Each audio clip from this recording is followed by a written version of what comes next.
Hey Dad, we're here at the Denison poolside deck job. Why don't you tell us what's going to go on with this project?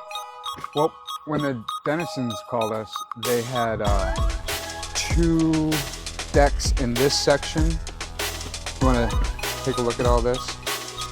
And there were two different levels, one coming off the house and another one that dropped down here, and then a third deck around their pool. And what they ran into was they had three different levels of deck, but not enough room to entertain on any of those spaces. So we wanted to start with a redesign. We also found out that they bought the house and kind of inherited the deck. So they inherited something that was built by somebody else. It was kind of a bad design. Also, they're really busy business owners, so they don't have enough time to really care for a wood deck. And the wood boards on the deck were splintering from sun damage and drying out. Their son would have pool parties and his friends would end up with splinters in their feet. So we're gonna redesign the deck and we're going to improve the structure of the frame.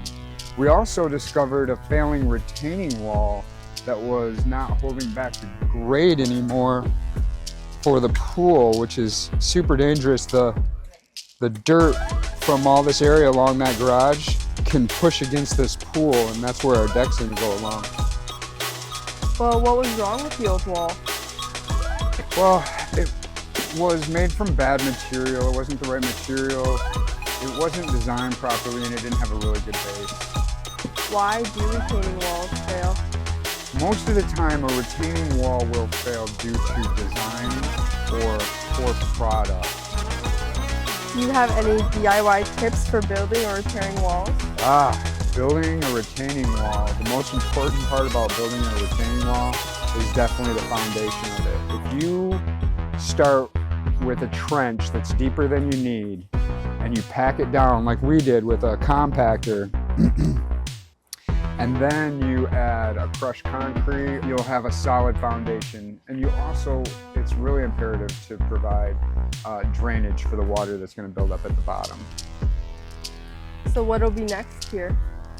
In this case, the guys will finish this retaining wall. Right now, you can see Logan is digging a dead man's leg that will hold the retaining wall back. That'll be another 6x6 that goes into the ground.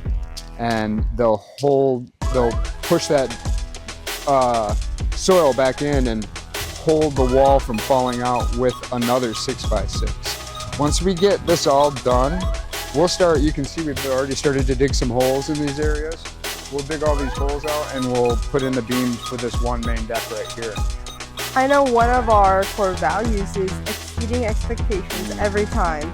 How did we exceed expectations on this job? Oh, the guys were outstanding on this job.